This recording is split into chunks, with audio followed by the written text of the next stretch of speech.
لیکن بھارت 38 پوائنٹ کے ساتھ جو ہے وہ 85ویں نمبر پہ ہیں. یہ ایک بڑی حیران کن بات ہے کہ میں آج تک یہ سمجھتی ہوں کہ وہاں پہ آبادی بہت زیادہ ہے اور جس طرح سے دکھایا بھی جاتا ہے کہ وہاں بڑا کرپٹ مال ہے, بڑی کرپشن ہو رہی ہے, لیکن مطلب وہاں پہ اس طرح کے 38 پوائنٹ لے لینا کافی بڑی بات ہے. یہ جو پاکستان کا میڈیا کی جو ہے نا خاص محبت ہے انڈیا کے ساتھ, وہ مجھے نہیں سمجھ آتی ہے. انڈیا کے اندر محبت کی بات نہیں ہے, جو ریئل فیکٹس ہیں پر ریئل فیکٹس کو ماننا چاہیے. مطلب اب یہ تو بات ہے, ٹرانسپیرنسی انٹرنیشنل نے 38 پوائنٹس پہ اس کو مطلب دیکھیں وہ پرفارمنس کو بچے جو اچھی پرفارمنس ہے تو مان لینا. پھر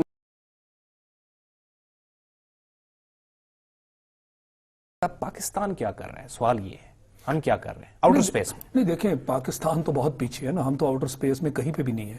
ہمارا جو سپیس ریلیٹڈ پروگرام ہے باقی اداروں کی طرح میں سمجھتا ہوں اس کے بارے میں ہم نے نہ آج تک کوئی خاص سنا اور نہ ہی اس کے بارے میں کوئی خاص تگودو ہے, جبکہ انڈیا ہم سے بہت آگے ہے.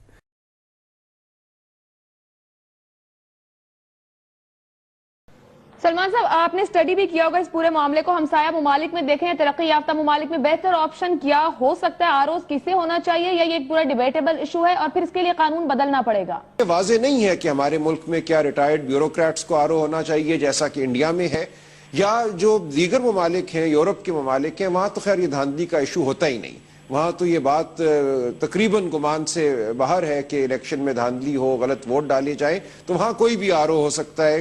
علاقے کے کسی معتبر شخص کو کہہ دیا جاتا ہے یا میئر آرو ہو جاتا ہے, تو وہاں پہ یہ مسئلہ نہیں پیدا ہوتا کیونکہ دھاندلی ان الیکشنوں میں نہیں ہوتی. تو ہمارے جیسے جو ملک ہیں, پاکستان, انڈیا, بنگلہ, یہاں بالکل غور سے ہمیں دیکھنا ہوگا. اور انڈیا میں یہ ضرور ہے کہ دھاندلی کی بڑی شکایت نہیں ہوئی بہت عرصے سے.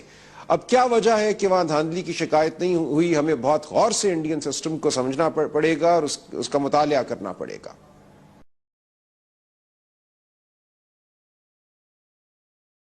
میں نے کسی سے پوچھا, محلے داروں سے, ایک بندہ معزز مل گیا, میں نے کہا ہر گھر کو تالا لگا ملتا ہے, رات کا 1 بج گیا 2 بجے, یہ کہاں گئے ہیں؟ انہوں نے مجھے کہا جی آج انڈیا کی ایک فلم ہے مغل اعظم, وہ پاکستانی ٹی وی پر آئی ہوئی ہے. ہر کوئی, کسی کے گھر ٹی وی تو ہوتے نہیں تھے, جہاں جہاں جس کے گھر ٹی وی ہے لوگ اس گھر گئے ہوئے مہمان بن کر مغل اعظم دیکھ رہے ہیں. مجھے اس مغل اعظم نے ساری رات برباد کر دی میری.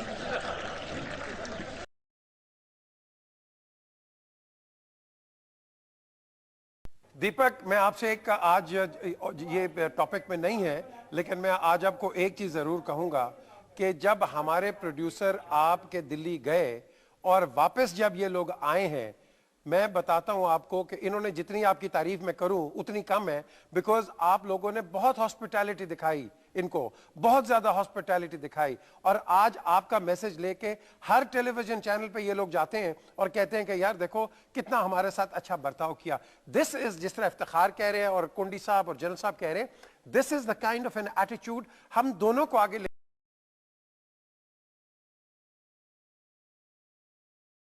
میں آپ سے وعدہ کرتا ہوں کہ انشاءاللہ اسی پاکستان میں سے آپ کو پیسہ اکٹھا کر کے دکھاؤں گا. پاکستان میں دنیا میں سب سے کم ٹیکس اکٹھا ہوتا ہے. پاکستان میں 8.5% ہے جو ہمارا پیسہ اکٹھا ہوتا ہے, جو ریشو ہے ہماری سالانہ آمدنی کی. ہندوستان میں 16% ہے. اگر پاکستان ہندوستان جتنا ٹیکس اکٹھا کر لے, ہمارے مسئلے حل ہو جاتے ہیں. ہمیں قرضے لینے نہیں پڑتے, ہمیں بھیک مانگنے کی ضرورت نہیں ہے.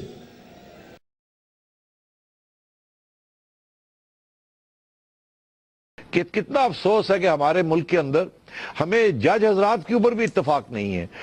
ہندوستان میں تو بیوروکریٹس, پرماننٹ سول سرونٹس کو لگا دیا جاتا ہے اور اس کے اوپر اتفاق ہو جاتا ہے, کوئی میجر کنٹروورسی نہیں ہوتی. اور یہاں تو ہمارے سپریم کورٹ کے ججز اور ہائی کورٹ کے ججز کے اوپر بھی 2 پارٹیاں جو ہے وہ اتفاق نہیں کر سکتی. یہ حال ہے ہماری جوڈیشری کا کہ اتنی پولیٹیسائز ہو چکی ہے اور ان کے جو ریپوٹیشن ہے, ان کی کریڈیبلٹی جو ہے اتنی انڈرمائن ہو چکی ہے. بڑے افسوس کی بات ہے, مگر یہ ریئلسٹک بات ہے. اسٹیپ بائی اسٹیپ آپ کو جانا ہے. آپ یہاں پہ اپارچونیٹیز کریٹ کریں اور جو ایکسس آ رہا ہے, جو ایکسٹرا آپ کا مین پاور جو تیار ہو رہا ہے, اس کو باہر, تاکہ اس کو تو یوٹیلائز کریں.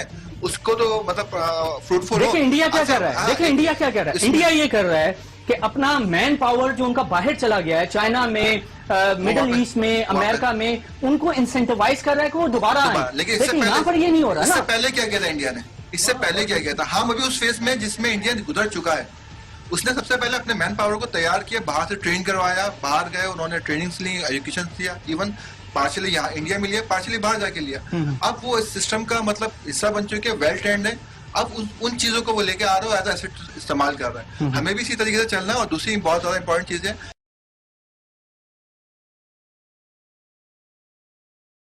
صاحب نے کہا تھا کہ ہمیں اپنے تعلقات جو انڈیا سینٹرک, اگر ہم ہماری جو سوچ یہ ہے کہ جی ہندوستان سے تعلقات خراب ہوں گے تو ہم ڈیولپ نہیں کر سکیں, یہ ہماری سوچ میں میرے خیال ہے اس میں تبدیلی آنی چاہیے.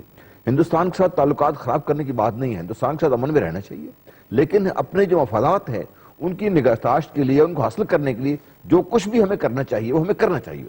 اس میں ہمیں کوئی جو ہے وہ اپولوجیٹک نہیں ہونا چاہیے. جنرل صاحب, ہم دونوں ممالک کے اپنے اپنے ہمسایہ ممالک کے ساتھ تعلقات کا اگر جائزہ لیں تو بھارت تو بڑی تیزی کے ساتھ چین کے ساتھ تعلقات بہتر کرتا چلا جا رہا ہے.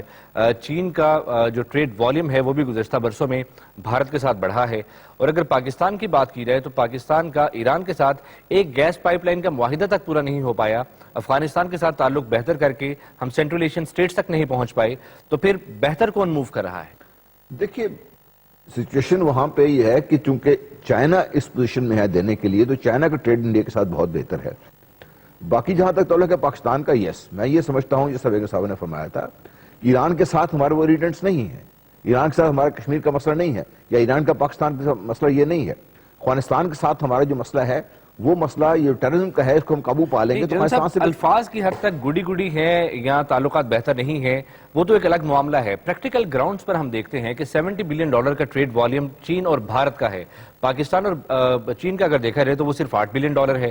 اور اسی طرح اگر صورتحال کا جائزہ لیا جائے تو $100 بلین کا جو 5 ممالک مل کر ایک بینک بنا رہے ہیں, اس میں بھی بھارت کا ایک بڑا سٹیک ہے, چین کے ساتھ مل کر ہے, پاکستان کی وہاں پر بھی موجودگی نہیں ہے.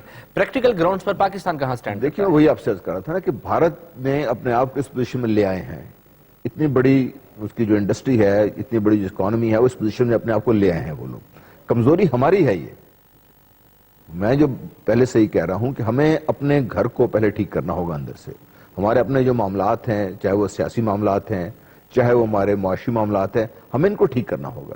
ہمیں اپنے ملک کے اندر, اگر آپ یقین رکھیں, میں سمجھتا ہوں کہ اگر ہم اپنے آپ میں سیاسی حالات کو ٹھیک کر لیں اور ہمارے یہ جو ایک تفرقہ بازی ہے یا جو ہم نے آپ کو مختلف لائنز پہ تقسیم کیا ہوا ہے, اس کو ہم کم کر لیں تو آپ یقین رکھیں کہ 3 سے 4 سال میں پاکستان پوزیشن میں آ جائے گا. کمزوری ہماری ہے اور ہمیں اس کو دور کرنا ہے.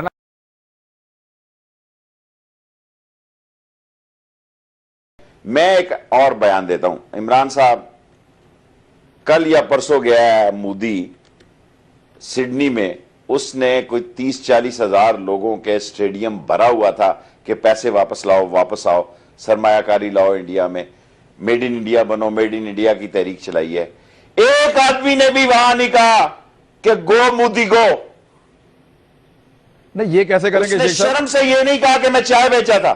لسن نواز شریف نے ایک افغانستان کا میچ کھیلا, وہاں بندے کسی کو نہیں داخل ہونے دیا کہ اس کو پتا ہے سامنے سے نعرہ لگے گا گو نواز گو. بچے اسکول داخل ہوتے ہیں, گو نواز گو کے نعرے مارتے داخل ہو رہے ہیں. ہیڈ ماسٹر مار رہا ہے بچوں کو. اسکول سے چھٹی ہوتی ہے, مشن اسکول سے بچے نکلے ہیں, کل میں نے پروگرام کیا ہے, سارے یک زبان ہو کے نعرہ لگا رہے ہیں. یہ چھوٹے چھوٹے بچوں کا جو نعرہ قومی نعرہ بن گیا نا, یہ فرق ہوتا ہے قیادت کا. کہ مودی گیا امریکہ میں تو ہزاروں لوگ ٹائم سکوائر میں تھے, ہزاروں لوگ.